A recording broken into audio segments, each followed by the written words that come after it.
Hello my dear friends. तो कैसे हैं आप लोग।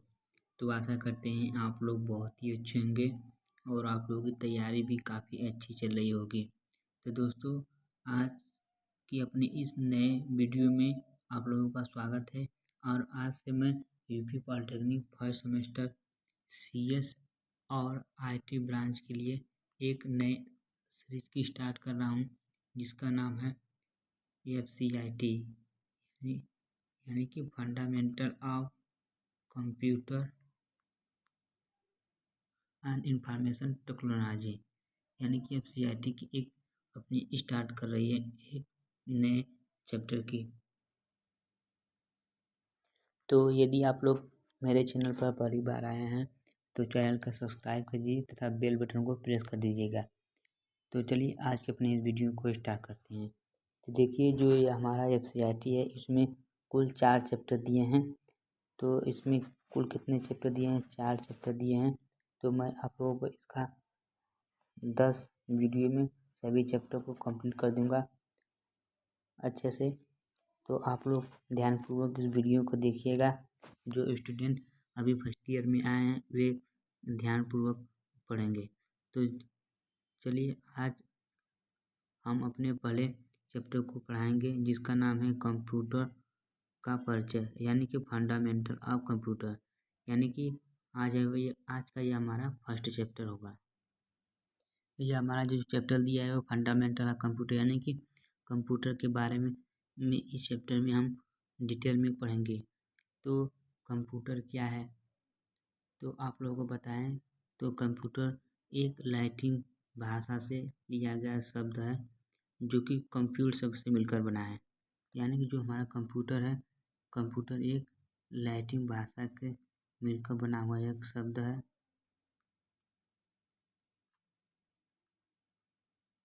लैटिन भाषा के शब्द से मिलकर बना हुआ है। इसकी खोज चार्ल्स बेबेज ने किया था। चार्ल्स बेबेज ने इसके कंप्यूटर की खोज किसने की थी?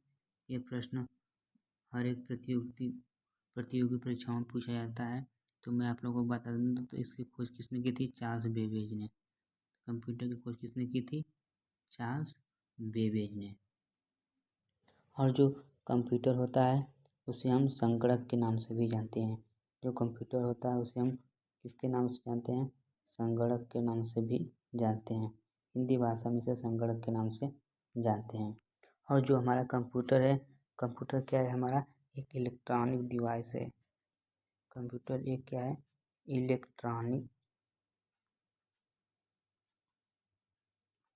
इलेक्ट्रॉनिक डिवाइस है। जो हमारा कंप्यूटर क्या है? ये इलेक्ट्रॉनिक डिवाइस है। जैसा कि पहले सभी कार्य जैसे कि डाक से भेजा जाता था, कोई भी कार्य करना होता था तो उसमें कोई पत्र लिखना होता था तो हमें बहुत समय लग जाता था। या फिर कोई फार्म जैसे पहले भरा जाता था, कोई आप जैसे गवर्नमेंट एग्जाम की तैयारी कर रहे हैं तो कोई भी फार्म पहले भरा जाता था तो बहुत ही ज़्यादा समय लग जाता था ऑफलाइन में। लेकिन आज का युग हमारा बहुत तेज़ी से चल रहा है, जो कि कंप्यूटर एक का युग है। तो इसमें सभी कार्य बहुत तेज़ी से होते हैं। तो हम कह सकते हैं कि जो हमारा कंप्यूटर है हमें एक महत्वपूर्ण भूमिका निभाया है हमारे एक इस नए युग में। तो इसी के बारे में हम डिटेल में पढ़ेंगे। तो चलिए आगे थोड़ा पढ़कर आप लोगों को बताते हैं। ये तो हमारा एक इंट्रोडक्शन था, लेकिन ये हमारा पहला चैप्टर क्या है? कंप्यूटर का परिचय। जैसा कि मैंने आप लोगों को परिचय दे दिया है, तो चलिए एक नए क्वेश्चन की तरफ चलते हैं, जो कि 5 मार्क्स में आप लोगों को परीक्षा में देखने को मिलेगा। तो देखिए हमारा क्वेश्चन क्या दिया है? कंप्यूटर का विभिन्न पद्धतियों का वर्णन कीजिए, यानी कि जो हमारे कौन कौन सी कंप्यूटर की पीढ़ियाँ रही हैं उसके बारे में बताना है। तो मैं आप लोगों को बता दूं तो कि जो हमारे कंप्यूटर की कुल 5 पीढ़ियाँ आई थी, जो निम्न प्रकार हैं। जो हमारी कंप्यूटर की पहली जनरेशन है वो फर्स्ट जनरेशन क्या है? तो मैं आप लोगों को बता दूं कि जो हमारे कंप्यूटर की फर्स्ट जनरेशन है वह 1942 ईस्वी से 1955 ईस्वी के बीच चली थी। जो हमारे कंप्यूटर की पहली प्रणाली है वो कब से कब तक चली थी, तो 1942 ईस्वी से 1955 ईस्वी के बीच में चली थी। और इसमें वैक्यूम ट्यूब का प्रयोग किया गया था। तो मेन इसमें क्या याद करने वाली बातें हैं कि इसमें वैक्यूम ट्यूब का प्रयोग किया गया था। और जो हमारा यह कंप्यूटर की फर्स्ट पीढ़ी थी, इसका आकार जो साइज़ क्या था, इसका साइज़ जो था बहुत ही बड़ा होता था, जिसके कारण बहुत ही ज़्यादा गर्मी देती थी। ठीक है, तो यह बहुत ही ज़्यादा गर्मी देती थी। और जो सबसे इम्पोर्टेंट बात है यह है कि कंप्यूटर की जो हमारी फर्स्ट पीढ़ी थी उसमें ओएस का प्रयोग नहीं किया गया था। तो ओएस क्या होता है, तो मैं आप लोगों को बता दें कि ऑपरेटिंग सिस्टम एक ऐसा यूजर इंटरफेस और कंप्यूटर और यूजर के बीच एक इंटरफेस की तरह कार्य करता है, इसे ओएस के नाम से जाना जाता है। ओएस को हम इसे ऑपरेटिंग सिस्टम कहते हैं, जिसका शॉर्ट फॉर्म ओएस है। और ऑपरेटिंग सिस्टम किसी कंप्यूटर का एक प्रमुख भाग होता है। यदि जिस भी कंप्यूटर में ओएस नहीं होगा वो कंप्यूटर हमारा बेकार है। जैसे कि एक मनुष्य को जीवित रहने के लिए जिस प्रकार भोजन की आवश्यकता होती है, इसी प्रकार एक कंप्यूटर को चलने के लिए ओएस की अति महत्वपूर्ण आवश्यकता है। यदि हमारे कंप्यूटर में ओएस नहीं है तो हमारा कंप्यूटर बेकार माना जाएगा। और इसमें आगे क्या दिया है, इन कंप्यूटर को चलाने के लिए मशीनी भाषा का प्रयोग किया जाता था। और इसको चलाने के लिए किस भाषा का प्रयोग किया जाता था, तो मशीनी लैंग्वेज का प्रयोग किया जाता था। ठीक है, तो और इसमें बता दें आपको, तो इसमें कंप्यूटर में डाटा को स्टोर करने की क्षमता बहुत कम होती थी। इसमें जो हमारे डाटा को स्टोर करने की कैपेसिटी बहुत कम होती थी। सबसे पहला इलेक्ट्रॉनिक कंप्यूटर ENIC फर्स्ट पीढ़ी में डेवलप किया गया था। ठीक है, तो ये हमारा कंप्यूटर की जो पहली पीढ़ी थी जो आप लोगों को समझ में आ गई होगी। तो चलते हैं एक अपने नए जनरेशन पर, जो कि हमारा सेकंड जनरेशन है। तो हमारा सेकंड जनरेशन कब से चला था, तो 1956 ईस्वी से लेकर 1963 ईस्वी तक चला था। ठीक है, तो इसमें क्या हुआ था कि जो हमारा वैक्यूम ट्यूब था, वैक्यूम ट्यूब की जगह ट्रांजिस्टर का प्रयोग किया गया है। क्योंकि जो हमारा वैक्यूम ट्यूब था वह उसका आकार बहुत बड़ा होता था। देखिए मैं आप लोगों को दिखा दूँ तो जो इसका आकार देखिए क्या था, इसका आकार बहुत ही बड़ा होता था, जिससे कारण बहुत जल्दी गर्म हो जाता था। इसलिए इसकी जगह पर क्या प्रयोग किया जाने लगा, ट्रांजिस्टर का प्रयोग किया जाने लगा। ठीक है, तो और जो ट्रांजिस्टर होते थे वो वैक्यूम ट्यूब के मुकाबले क्या होते थे, काफ़ी छोटे होते थे। और ट्रांजिस्टर जो थे हमारे वैक्यूम ट्यूब के मुकाबले क्या थे, काफ़ी छोटे होते थे। और इसमें कंप्यूटर की स्पीड में काफ़ी तेज़ी आई। इसमें कंप्यूटर की स्पीड की जो हमारी स्पीड थी वो काफ़ी तेज़ हो गई वैक्यूम ट्यूब के मुकाबले, अर्थात कि फर्स्ट जनरेशन के मुकाबले जो हमारे सेकंड जनरेशन थी, इसमें इसकी गति काफ़ी तेज़ हो गई। और इसमें कोबाल्ट और फोटॉन का प्रयोग किया गया। जो दो कोबाल्ट और फोटॉन है, दो भाषाएं हैं, इसमें इसका प्रयोग किया गया, कोबाल्ट और फोटॉन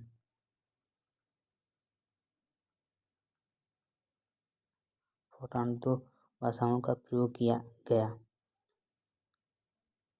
और इसमें एक इम्पॉर्टेंट बात यह है कि इसमें मशीनी लैंग्वेज की जगह असेंबली लैंग्वेज का प्रयोग किया जाने लगा। जो हमारी प्रथम पीढ़ी थी उसमें मशीनी लैंग्वेज का प्रयोग किया गया था, लेकिन जो हमारी सेकेंड जनरेशन आई, सेकेंड जनरेशन में हमारे असेंबली लैंग्वेज का प्रयोग किया जाने लगा। मशीनी लैंग्वेज की जगह क्या प्रयोग किया जाने लगा, असेंबली भाषा का प्रयोग किया जाने लगा। ठीक है, तो चलते हैं अपने थर्ड जनरेशन की तरफ। तो थर्ड जनरेशन क्या दिया है, तो देखिए आप लोगों को बताते हैं। जो हमारा थर्ड जनरेशन है वो 1964 ईस्वी से लेकर 1975 ईस्वी तक चला था। जो हमारा थर्ड जनरेशन है वो कब से चला, 1964 ईस्वी से लेकर 1975 ईस्वी तक चला। और जो हमारा थर्ड जनरेशन है उसमें ट्रांजिस्टर की जगह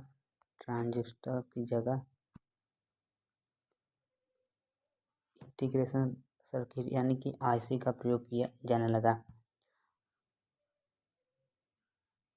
और इसका और जो हमारा थर्ड जनरेशन है, इसका आकार सेकंड जनरेशन की अपेक्षा काफ़ी छोटा हो गया, स्मॉल हो गया।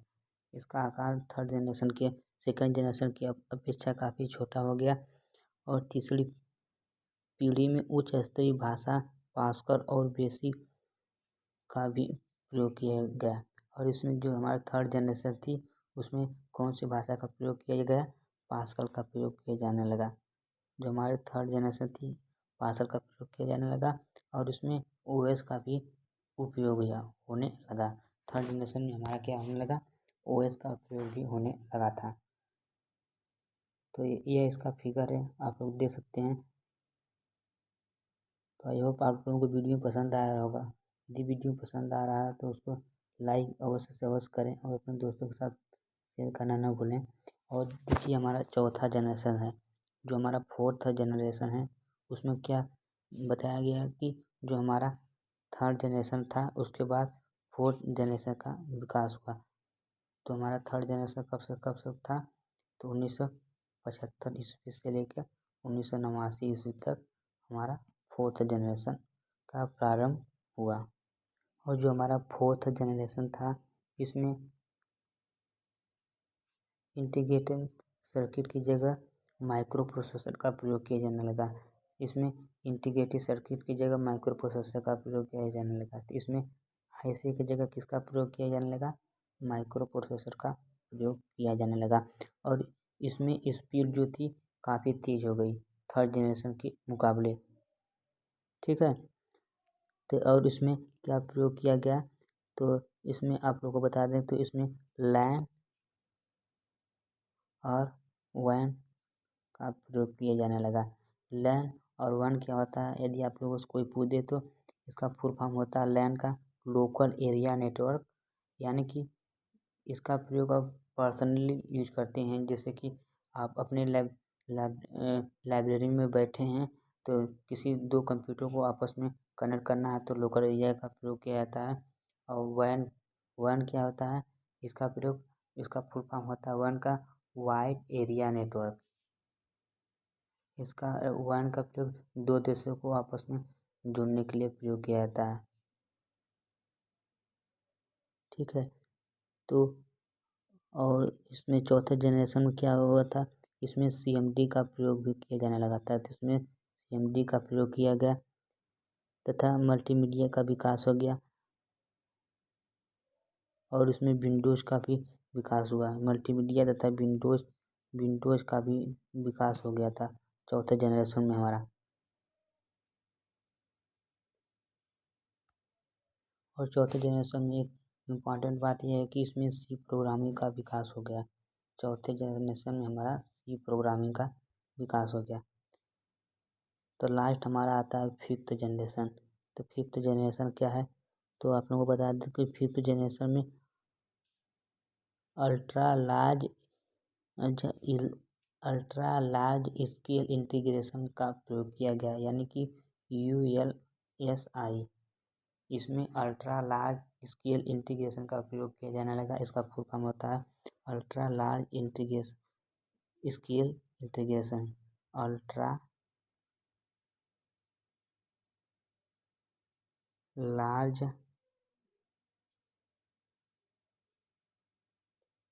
स्केल इंटीग्रेशन इसका पूरा नाम होता है। अल्ट्रा लार्ज स्केल इंटीग्रेशन इसका पूरा नाम होता है। और जो हमारा 1989 से अब तक युग है वह फिफ्थ जनरेशन चल रहा है। ठीक है।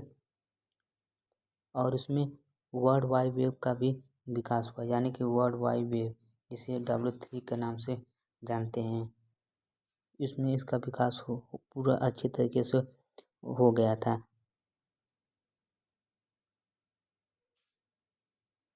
और इसमें इस पीढ़ी में माइक्रोसॉफ्ट विंडोज एक्सपी का खोज हुआ तथा आर्टिफिशियल इंटेलिजेंस का भी विकास होने लगा। आर्टिफिशियल इंटेलिजेंस का भी विकास होने लगा इस पीढ़ी में। ठीक है।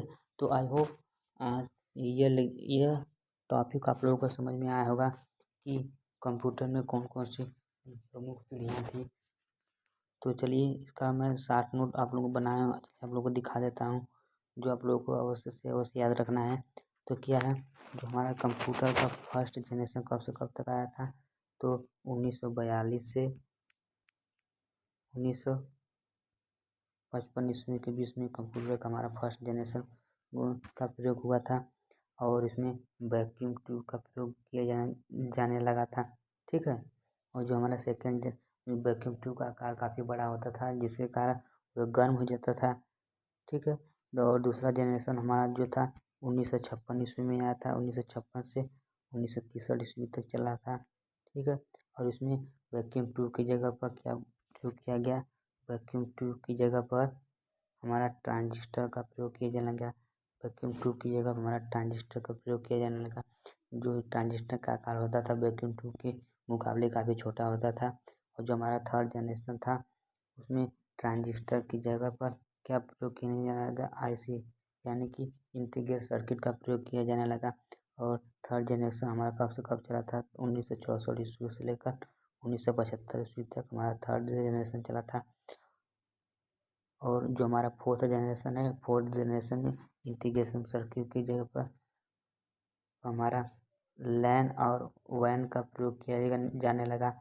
लैन और मैन का प्रयोग किया जाने लगा, और इसमें ओएस का भी प्रयोग होने लगा था फोर्थ जनरेशन में। लेकिन सबसे लास्ट में जो हमारा है फिफ्थ जनरेशन क्या है, तो फिफ्थ जनरेशन 1989 ईस्वी से लेकर अब तक जो हमारा है 1989 ईस्वी से लेकर अब तक हमारा फिफ्थ जनरेशन है, जो इसमें चल रहा है। इसमें W3 यानी कि वर्ल्ड वाइड वेब का विकास हुआ, जिसमें सी प्रोग्रामिंग का विकास हुआ, जो आज के समय पर हम लोग लैंग्वेज बहुत से सारे लैंग्वेज करते हैं। तो यह था हमारा कंप्यूटर का जनरेशन। तो आई होप यह टॉपिक आप लोगों को समझ में आया होगा। तो चलते हैं अपने नए टॉपिक की तरफ।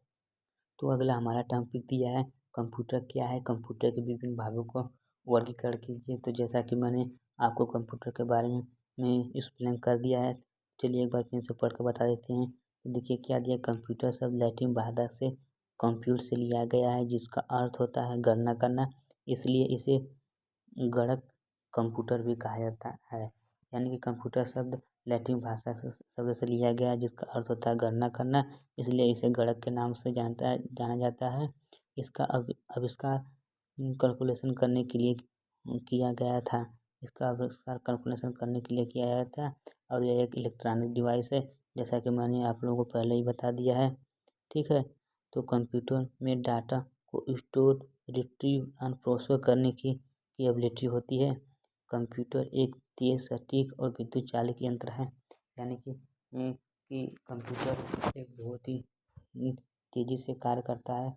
यदि मान लीजिए यदि हमें 10 नंबर को जोड़ना है, जैसे कि 5 + 10 डिवाइडेड बाई 2 - 5, तो हमें करने में इसको कुछ समय लगेगा, लेकिन यदि हम कैलकुलेटर में इसको करेंगे तो हमारा तुरंत आंसर आ जाएगा। तो कंप्यूटर के द्वारा हमारा सभी कार्य बहुत तेज़ी से होने लगा। तो यह मैंने आप लोगों को बता दिया है। तो चलिए बताते हैं कि कंप्यूटर के कौन कौन से प्रमुख भाग हैं। तो कंप्यूटर के कौन कौन से प्रमुख भाग हैं, तो देखिए यहाँ पर दिया है कंप्यूटर के कौन कौन से प्रमुख भाग। यदि आप लोगों से पूछेगा तो सबसे पहले आप लोग एक डायग्राम बनाएंगे। तो सबसे पहले लिखेंगे CPU। CPU लिखने के बाद क्या लिखेंगे, ALU। ALU लिखने के बाद CU लिखेंगे। CU लिखने के बाद उसके नीचे लिखेंगे मेन मेमोरी। ठीक है, और CPU क्या होता है, CPU का पूरा नाम होता है कंट्रोल प्रोसेसर यूनिट। इसका पूरा नाम क्या होता है, control processor unit. Control processor unit इसका पूरा नाम होता है। ठीक है, इसका पूरा नाम कंट्रोल प्रोसेसर यूनिट होता है। और ए ए और ALU का पूरा नाम क्या होता है, इसका नाम अर्थमेटिकल लॉजिक यूनिट होता है। और जो हमारा CU होता है, इसका पूरा नाम कंट्रोल यूनिट, और जो हमारा लास्ट दिया मेन मेमोरी। तो चलिए इसके बारे में थोड़ा थोड़ा आप लोगों को पढ़ के बताते हैं। तो देखिए क्या दिया है, कंप्यूटर के प्रमुख भाग में पहला दिया इनपुट उपकरण। इनपुट उपकरण वे डिवाइस होते हैं जिनके द्वारा हम अपने डाटा निर्देशों को कंप्यूटर में इनपुट कर सकते हैं। यानी कि इनपुट उपकरण ऐसे उपकरण होते हैं जिसके द्वारा हम अपने कंप्यूटर में इनपुट कर सकते हैं। कंप्यूटर का हर वह पार्ट जिसके माध्यम से कंप्यूटर के निर्देशों को हम कंप्यूटर को निर्देश देते हैं इनपुट डिवाइसेस कहलाती हैं। जिसके द्वारा हम कंप्यूटर को हम निर्देश देते हैं वो इनपुट डिवाइस कहलाते हैं। इनपुट डिवाइसेस कौन कौन से होते हैं? कीबोर्ड है, तो क्या है हमारा इनपुट डिवाइसेस में? कीबोर्ड है, माउस है, कीबोर्ड माउस है, जॉयस्टिक, तो ये हमारे इनपुट डिवाइसेस है। और दूसरा हमारा क्या दिया, आउटपुट डिवाइसेस। आउटपुट डिवाइसेस और ऐसे डिवाइसेस होती हैं जिसको हम हमें अपना रिजल्ट पाना होता है तो हम आउटपुट डिवाइसेस का प्रयोग करते हैं। तो आउटपुट डिवाइसों में क्या आता है? प्रिंटर और स्कैनर। प्रिंटर और स्कैनर ये हमारे आउटपुट डिवाइसेस हैं। तो आप लोगों से यदि कोई पूछे तो इनपुट और आउटपुट डिवाइसेस क्या हैं तो आप लोग बता दीजिएगा। इनपुट डिवाइसेस ऐसे डिवाइसेस होती हैं जिनका उपयोग निर्देश देने के लिए किया जाता है तो उसे इनपुट डिवाइसेस कहते हैं। और आउटपुट डिवाइसेस ऐसे डिवाइसेस होती हैं जिनका प्रयोग रिजल्ट लेने के लिए किया जाता है उसे आउटपुट डिवाइसेस कहते हैं। आउटपुट डिवाइसेस के उदाहरण हो गया हमारा monitor, printer, monitor, projector, sound speaker आदि। और तीसरा हमारा दिया है CPU, यानी कि इसका पूरा नाम होता है कंट्रोल प्रोसेसर यूनिट। आगे आगे क्या दिया है इसमें? CPU का पूरा नाम कंट्रोल प्रोसेसर यूनिट है। इसका हिंदी भाषा का नाम केंद्रीय संसाधन इकाई होता है। यह कंप्यूटर का सबसे महत्वपूर्ण भाग होता है। इसके बिना कंप्यूटर सिस्टम पूर्ण नहीं है। तो या था यदि हम CPU की बात करें तो CPU क्या होता है? किसी कंप्यूटर का एक मेन पार्ट होता है CPU। इसके बिना हमारा कंप्यूटर का जो पार्ट है वो पूरा नहीं है। और इसके बाद हमारा आता है अर्थमेटिकल लॉजिकल यूनिट। ये अर्थमेटिकल में क्या आएगा? यदि अर्थमेटिकल की बात करें तो इसमें जोड़, घटाना, गुणा और डिवाइड इसमें अर्थमेटिकल में आएंगे। और लॉजिक यूनिट की बात करें तो इसमें लॉजिकल ऑपरेटर में आएंगे and operator, or operator, not operator आदि ये सभी आएंगे इसमें। तो आई होप आप लोगों को ये अर्थमेटिकल लॉजिकल यूनिट का कॉन्सेप्ट समझ में आया होगा। और लास्ट हमारा जो दिया है कंट्रोल यूनिट। कंट्रोल यूनिट क्या होता है? जो हमारा कंट्रोल यूनिट होता है लास्ट में जो दिया हमारा कंट्रोल यूनिट, जो हमारा कंट्रोल यूनिट होता है इनपुट और आउटपुट को नियंत्रित करने का काम करता है। इनपुट और आउटपुट को क्या करता है? नियंत्रित करने का काम कौन करता है? कंट्रोल यूनिट जो हमारा होता है वो इनपुट और आउटपुट को नियंत्रित करने का कार्य होता है। और इसमें हम साथ ही मेमोरी और ALU के माध्यम से डाटा का आदान प्रदान करते हैं। ठीक है, तो आई होप आज का वीडियो आप लोगों को अच्छा लगा होगा। यदि वीडियो अच्छा लगा है तो लाइक कीजिए, कमेंट करें। यदि चैनल पर पहली बार आए हैं तो चैनल को सब्सक्राइब करना ना भूलिएगा। तो धन्यवाद दोस्तों, मिलते हैं एक नए वीडियो में। तब तक के लिए पढ़ते रहिए, मुस्कुराते रहिए। जय हिंद, जय भारत।